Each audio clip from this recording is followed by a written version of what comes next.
Olá, irmãos, graça e paz da parte de Deus, nosso Pai, e do nosso Senhor e Salvador Jesus Cristo. É um prazer para mim poder estar aqui mais uma vez e estudar com vocês a carta de Paulo aos Coríntios. Primeira carta de Paulo aos Coríntios. Estamos estudando o capítulo 1. Já tivemos a primeira aula em que falamos a respeito ali dos costumes, falamos a respeito da cidade, falamos a respeito das religiões que eram praticadas ali, do paganismo, falamos do envolvimento daquela sociedade com as questões sexuais. Era uma cidade sexualmente ativa, não sei se a gente pode falar assim, mas com muitas prostitutas, muitos prostitutos rituais. Era uma cidade muito bem desenvolvida, não é? Era uma cidade moderna e era uma cidade nova, né? Ela tinha ali em torno dos seus quase 100 anos desde que ela havia sido destruída antes de Cristo até esse período em que ela volta a ser construída, uns 40 anos ainda antes de Cristo, e depois estamos aqui nesse tempo em que Paulo escreve para aqueles irmãos. E muito dos problemas que nós vamos estar estudando tem a ver com os reflexos da sociedade de então, ali daquela cidade de Corinto. Os cidadãos de Coríntios, eles eram pessoas muito intelectuais. Então, os cidadãos ali daquela cidade de Corinto, eles disputavam muito com as pessoas que moravam na cidade de Atenas, em termos de serem intelectuais, no sentido de terem ali filósofos que dialogavam e que questionavam. Então, eles costumavam, naquela época, da mesma forma que hoje, algumas pessoas seguem e são fãs de astros de futebol, de cantores. Naquela época, o moderno, o boom era você ser um filósofo, era você ser um mestre e você ter ali um grupo de seguidores. E isso explica muito o que está acontecendo ali na cidade de Corinto, na igreja, e que Paulo vai estar tratando nesse trecho da carta que nós estaremos lendo hoje. Porque da mesma forma que eles disputavam, eu gosto do filósofo tal, eu sou seguidora do filósofo tal, da mesma forma que hoje algumas pessoas se dizem, não é? Eu torço pelo Flamengo, eu torço pelo Corinthians, eu torço pelo Palmeiras. Você tem essa questão assim, você tinha isso dentro da igreja, porque uns diziam assim, eu sou de Paulo, outros diziam, eu sou de Pedro, outros diziam, eu sou de Apolo, e outros se diziam, eu sou de Cristo. Então nós vamos ver que era um costume lá do mundo que estava sendo implantado dentro da igreja. E já de cara, não é? Não sei em que momento você vai estar assistindo esse vídeo, mas hoje, na gravação desse vídeo, nós estamos indo para o segundo turno das eleições aqui no nosso país, a eleição para presidente de 2022. E eu gostaria de enfatizar que, infelizmente, tristemente, nós vemos essa divisão dentro de nossas igrejas, temos vivido e convivido com isso, sendo que as pessoas dizem, eu sou de Lula, eu sou de Bolsonaro. E aí eu pergunto para vocês a mesma coisa que Paulo pergunta para aqueles irmãos. Por acaso Lula ou Bolsonaro morreu por você? Você acredita realmente que a salvação do nosso país está em homens? Você não consegue identificar que isso é uma forma de idolatria que nós, enquanto igreja, estamos praticando? E que isso nos prejudica, nos divide e prejudica também a esses dois homens? A salvação vem de Deus sobre o seu povo, seja a sua bênção. Bom é ter esperança e aguardar a salvação que vem do Senhor. A nossa salvação, ela vem do Senhor. ela não vem de homens, ela não vai vir da política. Quando nós fazemos isso, nós incorremos no mesmo erro que os judeus, que até hoje esperam o quê? Um rei terreno. Um rei para acabar ali com aquele domínio romano e que fizesse os judeus serem novamente a primeira nação do mundo. E quando nós colocamos a nossa esperança em homens, nós estamos dizendo que Deus está falhando em nos dar a segurança e a paz que excede todo o entendimento. Nós estamos dizendo que Deus não está mais no controle e no domínio da história. Fica aí, só essa introduçãozinha, não sei em que tempo, de repente quando você for ouvir esse vídeo, não faça nenhum sentido para você, me desculpe, mas eu tinha que fazer essa contextualização. Vamos para a leitura e depois a oração, não é? E pedir a direção para Deus para esse estudo. Pedir a direção a Deus para esse estudo.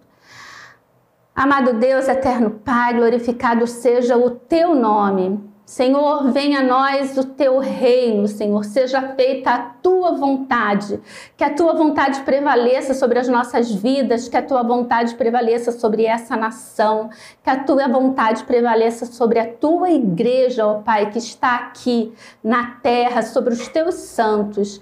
Ó Pai, que nós possamos identificar as diversas armadilhas que o inimigo coloca em nossas vidas. Que nós possamos, ó Deus, sempre buscar na Tua Palavra a direção, ó Pai, os ensinamentos, o caminho que devemos seguir. Tenha misericórdia, Senhor, da nossa nação, tenha misericórdia do Teu povo aqui na terra. Tenha misericórdia, Senhor, daquelas pessoas que ainda não te conhecem como único, suficiente Salvador. Que nós possamos, Senhor, de fato ser luz e sal aqui na terra. Que a tua igreja, ó Pai, pare de se preocupar com política, com políticos, ó Deus, e ela comece a fazer aquilo para o qual realmente nós fomos chamados e estamos aqui na terra nesse momento, para proclamar o teu nome, Senhor, para que no dia em que o Senhor voltar, muitas vozes se elevem em hosana. Esse é o nosso papel, Senhor, ser luz e ser sal, que nós possamos estar cientes disso. É o que nós te pedimos e desde já te agradecemos em nome de Jesus. Amém.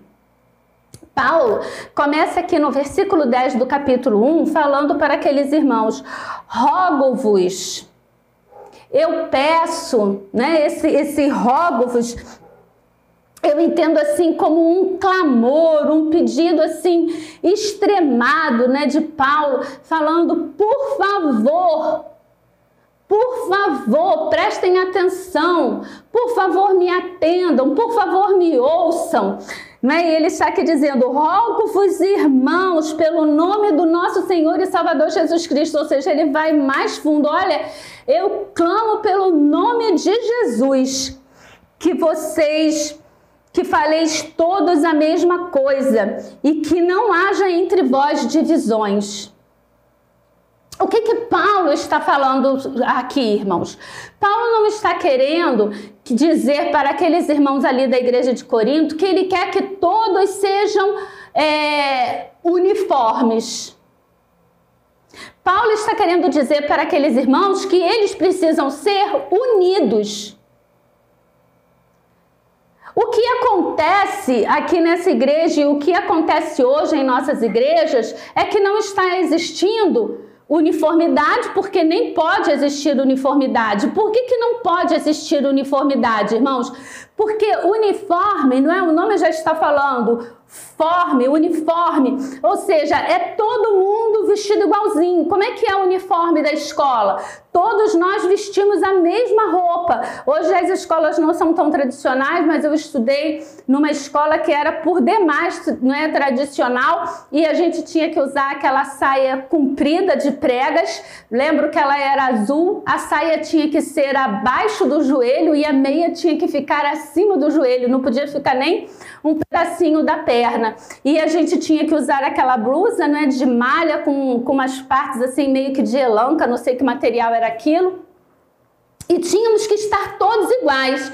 Ninguém podia estar ali, por exemplo, com um laçarote vermelho na cabeça, essas pinturas modernas, né, que fazem do cabelo, que pinta de louro, rosa, verde, sei lá. Isso então nem pensar se podia ter ali, porque todos tínhamos que estar uniformemente iguais, todos tínhamos que estar daquela forma, tanto as meninas como os meninos com a calça. Hoje nós vemos isso também nas Forças Armadas, na polícia, onde as pessoas têm que estar ali vestidas idênticas. E pelo uniforme você identifica o que aquela pessoa faz e você identifica, inclusive, a patente daquela pessoa. E Paulo, ele não está pedindo isso. Ele não quer que sejam todos iguais. Por quê, irmãos? Porque aquela igreja ali, ela era formada de escravos. Aquela igreja ali, ela era formada de livres. Aquela igreja, ela era formada de pessoas pobres. Aquela igreja era formada por pessoas ricas. Aquela igreja era formada por judeus. Aquela igreja era formada judeus que haviam aceitado o cristianismo. Aquela igreja ali era formada por prosélitos, que eram gentios, que aceitavam o judaísmo e agora haviam se convertido ao cristianismo. E aquela igreja era formada por gregos e romanos que haviam se convertido e entrado ali. Então aquela igreja era formada por pessoas que desde o nascimento haviam sido circuncidadas e adoravam só ao único Deus, que era o Deus de Abraão, de Isaac e de Jacó. Mas era também formada por pessoas que haviam vindo do paganismo e que adoravam todos os deuses que haviam ali na cidade de Corinto, inclusive haviam sido sacerdotes nos templos e nos cultos desses deuses. Então havia toda uma diversidade de pessoas. E Paulo, aqui na carta aos Coríntios mesmo, ele vai falar da diversidade dos membros. Ele vai nos comparar ao corpo humano e ele vai dizer que são diferentes órgãos, que são diferentes membros, mas que compõem um corpo, e nesse corpo a cabeça é Cristo. Então Paulo não quer uniformidade, Paulo quer o quê? Unidade. Nós somos todos de um mesmo corpo. É sobre isso que Paulo está falando. E volto aí a cutucar os irmãos, porque nós estamos tendo essas divisões por pessoas que nem de igreja são. Por conta de político. Está muito triste, irmãos. E Paulo vai falar aqui, então, que faleis todos a mesma coisa e que não haja entre vós divisões, antes sejais inteiramente unidos na mesma disposição mental e no mesmo parecer. Qual tem que ser, irmãos, a nossa disposição mental e qual tem que ser o nosso parecer? É que Jesus Cristo é o único e suficiente Salvador. Jesus Cristo é o único que deve ser glorificado por nós. Jesus Cristo é o único que deve ser exaltado. Jesus Cristo é o único a quem nós devemos seguir. Jesus Cristo é o único para quem devemos doar a nossa vida. Ele é a nossa alegria, ele é a fonte do nosso viver. É isso que devemos dar testemunho. O resto, irmãos, são situações terrenas. E se você acha que o A ou o B é o melhor candidato, isso fica com você e ninguém tem que discutir. Que as pessoas falam, não, se vota em determinado candidato, está quase que fazendo uma relação para excluir todo mundo da igreja. E se você não vota em determinado candidato, os outros que votam acham que você é burro, que você está seguindo a boiada, e aí maltrata, e aí discute. Nós precisamos respeitar um ao outro. O que está faltando é o respeito mútuo.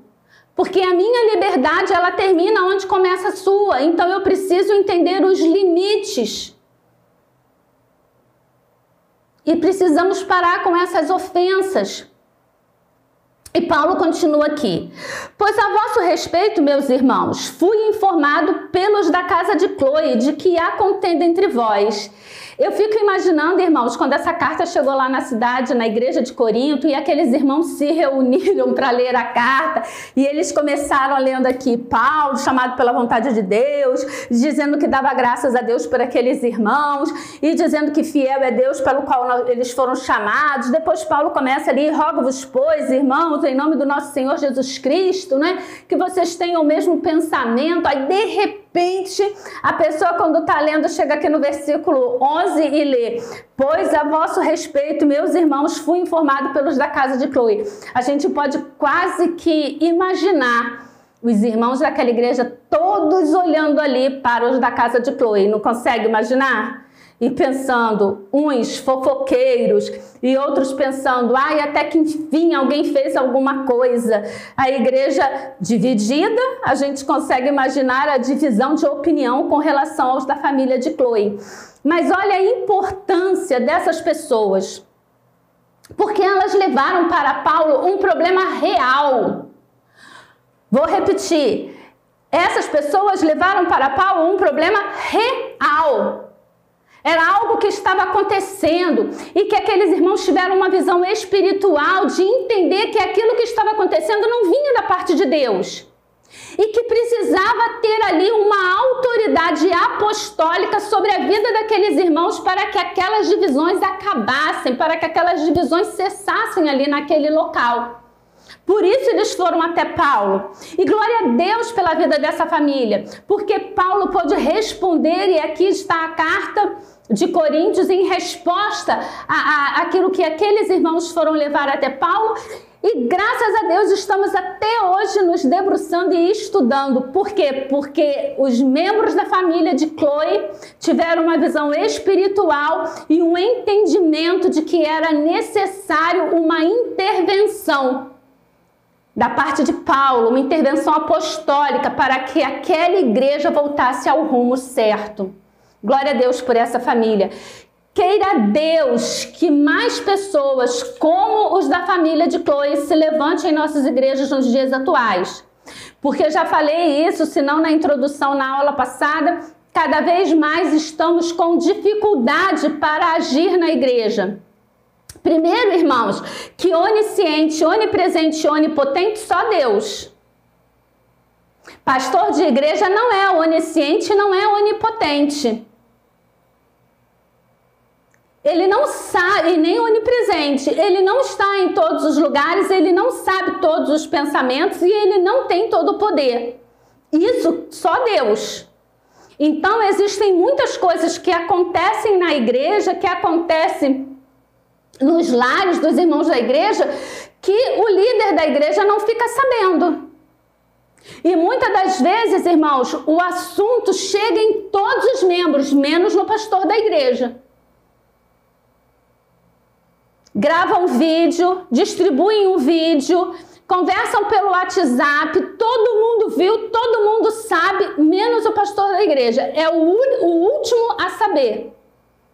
A igreja se divide, a igreja, os membros passam para ir para outra igreja, porque aqui tá errado, está em pecado e ninguém faz nada, só que ninguém procura o pastor para esclarecer, para falar as coisas que estão acontecendo. Então, oxalá Deus envie cada vez mais pessoas como os da família de Chloe, que leva até o seu líder aquilo que de fato está acontecendo nos bastidores. Nós não temos como ficar sabendo. E Paulo continua aqui no versículo 12.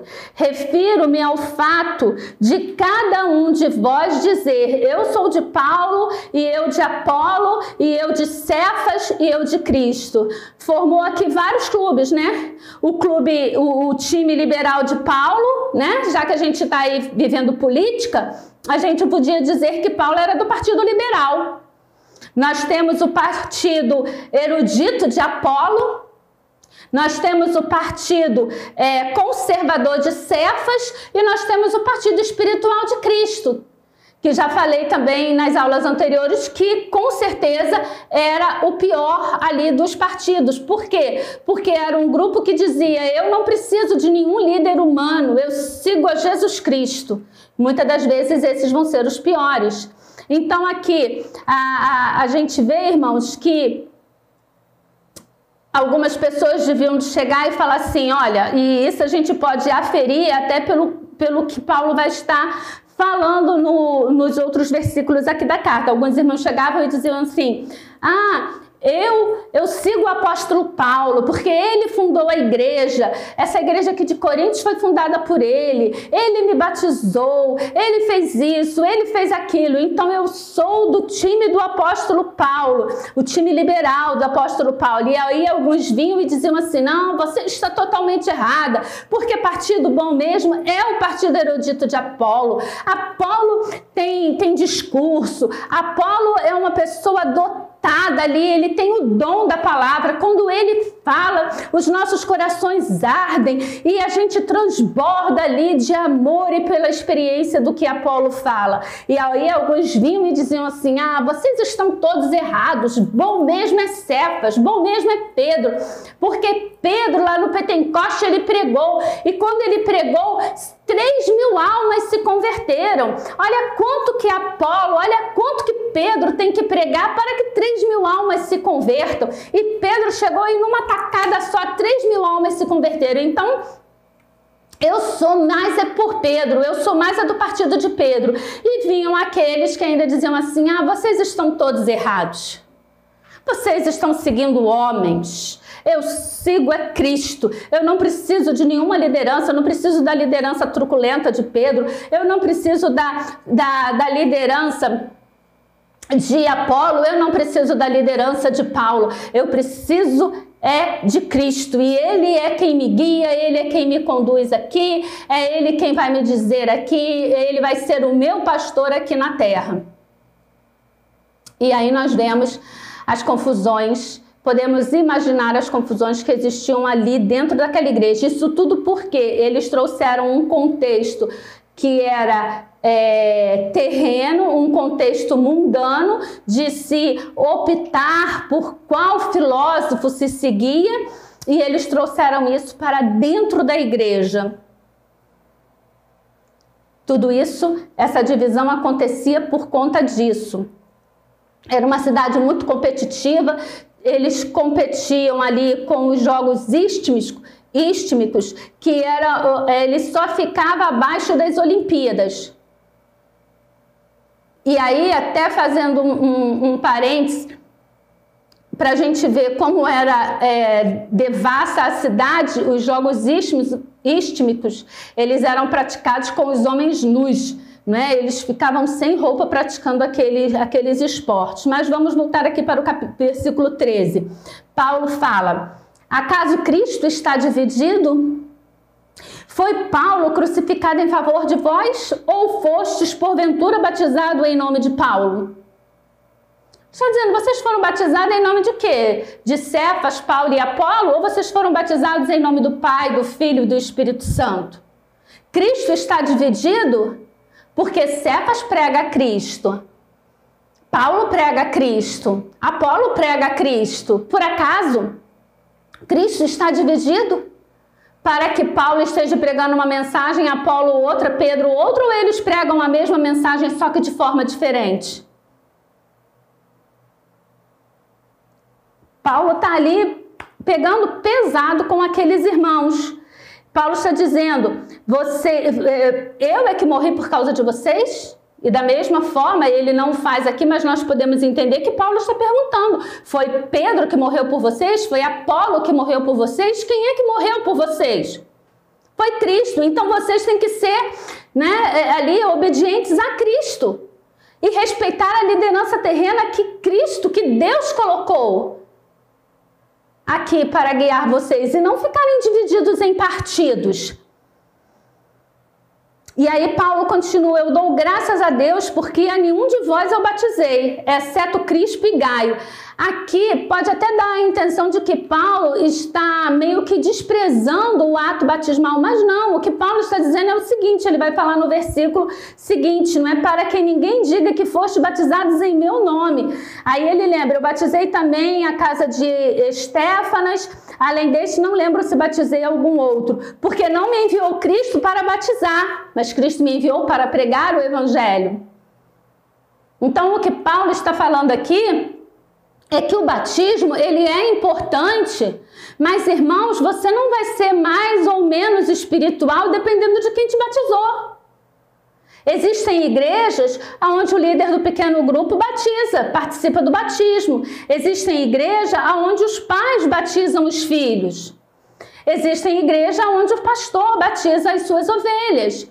Então, há uma abertura. Dentro da nossa denominação batista, geralmente é o próprio pastor que batiza, mas já temos a abertura em algumas igrejas. E isso é possível, porque Jesus disse, portanto, ide por todo mundo, pregai o evangelho a toda criatura, batizando-as em nome do Pai, do Filho e do Espírito Santo. Isso é o quê? A chamada à grande comissão. E observe que ele não diz, portanto, ide por todo mundo, pregai o evangelho a toda criatura, chame o pastor para batizar em nome do Pai, do Filho e do Espírito Santo. Não, batizando-as. Então, dentro da nossa denominação, nós temos o critério de que o pastor batiza. Mas quando você vê uma igreja onde o líder do pequeno grupo, onde os pais batizam, ali não está sendo cometido nenhum pecado, nenhum erro.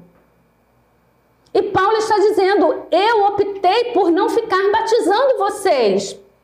Paulo, irmãos, quando ele vai para Coríntios, ele está vindo da cidade de Atenas. Então, Paulo viu ali o contexto daquela cidade, Paulo sabia muito bem a forma de pensar dos coríntios. E por isso Paulo vai chegar e ele tem as suas regras. Tanto que mais à frente a gente vai ver que Paulo vai dizer que ele chegou lá na cidade de Corinto não usando termos muito filosóficos e tudo mais. Paulo chegou ali de forma simples e humilde, para que aquelas pessoas pudessem receber o evangelho daquela forma. E não dizer que receberam o evangelho por conta do quão intelectual Paulo fosse. E Paulo, ele está dizendo, olha, eu batizei apenas algumas pessoas.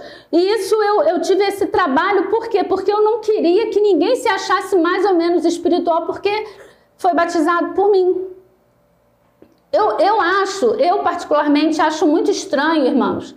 Domingo eu fiquei sabendo de uma jovem aqui da igreja que foi se batizar numa outra igreja. E eu fiquei pensando assim, eu falei, meu Deus, então o que aconteceu? O batismo daquela pessoa ali foi em vão? Aquela pessoa acha que a água não estava boa? A gente precisa parar para entender, a gente vê muito essa questão também quando as pessoas fazem suas viagens a Israel, chegam lá e dentro do pacote da caravana para Israel está o batismo, o novo batismo no Rio Jordão. E aí então a pessoa chega, porque eu fui batizada no Rio Jordão, agora eu de fato, eu fui batizada. E eu fico sem entender.